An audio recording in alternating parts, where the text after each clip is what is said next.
Bonjour à tous et bienvenue à Mercey-le-Grand, une commune qui réunit deux villages, Côtier et Mercey, mais surtout un cadre de vie campagnard à quelques 25 km de Besançon. Je vous propose de découvrir la commune en compagnie de son maire, quelqu'un qui tient compte depuis très longtemps de l'évolution de notre climat.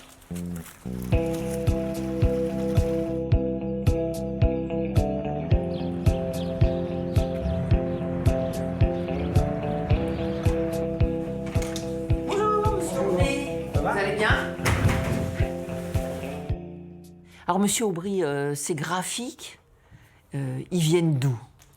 Alors, ils viennent du lycée de Dannemarie, en fait, où j'étais correspondant local de Météo France depuis les années 1983. Parce que vous y étiez prof, faut préciser. J'étais prof d'agronomie au lycée. 30 ans de relevé, c'est vraiment la preuve que la Terre se réchauffe? Que la Terre se réchauffe énormément. Hein. Et ce qui est intéressant, c'est que localement, on peut le prouver. Hein, si on regarde par exemple ce graphique-là représente en fait les températures moyennes annuelles et depuis 1987 jusqu'à l'année 2022 et année par année. Alors certes, on voit qu'il y a c'est relativement hétérogène, mais par contre, la tendance mathématique nous prouve qu'effectivement, on a un réchauffement climatique qui est très net.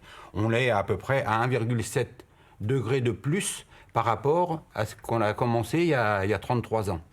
Et là, on parle de pluviométrie.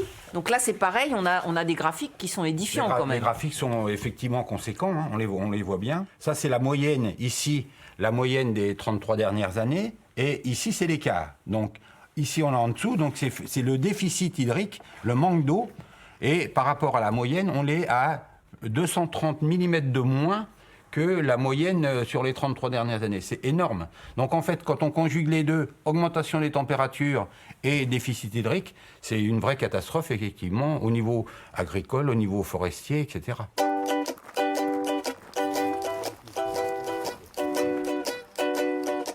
Alors, monsieur le maire, on arrive là près des bois communaux. C'est ça. Il y a 130 hectares de bois communaux sur les 200 hectares de bois totaux. La forêt, c'est un poumon vert extraordinaire. Hein. Et du coup, on essaye de bien la gérer. Donc d'en faire bénéficier les habitants en leur proposant de la fouage. C'est ça.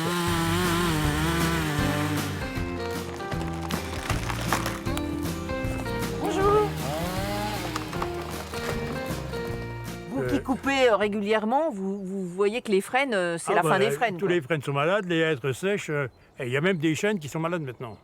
Alors ça veut dire quoi? Ça veut dire qu'à terme, puisque vous parliez de la gestion de la forêt, il va falloir faire quoi? Planter d'autres essences? Il y a d'autres essences qui vont devenir un peu obligatoires aussi. Hein. Oui, j'ai appris qu'ils voulaient planter du tilleul. Mais bon, vous savez, une forêt, c'est pas un jardin. Hein.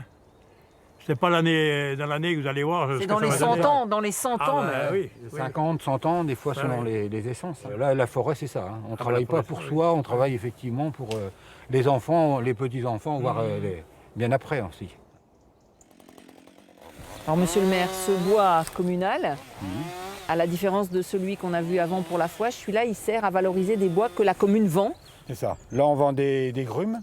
Et c'est du bois qui est certifié? C'est ça, c'est du bois qui est certifié, c'est-à-dire que la certification prouve qu'on gère nos bois de façon durable. Donc, la forêt, pour moi, c'est essentiel. Bon, ses premiers points, c'est elle permet de dégager de l'oxygène, qui nous sert aussi à nous. Elle capte du carbone, donc là, la partie écologique est à ce niveau-là. Elle a un rôle social énorme, c'est-à-dire qu'on a un sentier botanique forestier dans lequel les gens vont régulièrement se promener.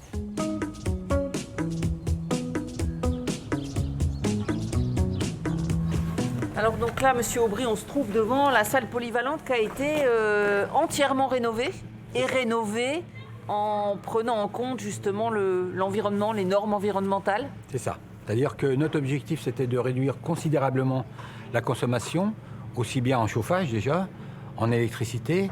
Donc on a rénové complètement le bâtiment en faisant en sorte que le mode de chauffage soit en géothermie. C'est-à-dire qu'on va chercher en profondeur à 129 mètres de l'eau. Et alors là, vous avez donc rénové la salle polyvalente. C'est un gros investissement pour une commune. 1 million d'euros. 1 million d'euros, donc aidé par l'État, la région, les collectivités. C'est ça. Mais vous dites, vous, on ne peut pas y échapper, c'est un pari sur l'avenir, c'est des économies à long terme. Bien sûr. C'est-à-dire que grâce aux aides, cela nous permet effectivement d'avoir un bâtiment BBC, hein, c'est-à-dire qu'on a diminué de 60% globalement la consommation, on l'a dit.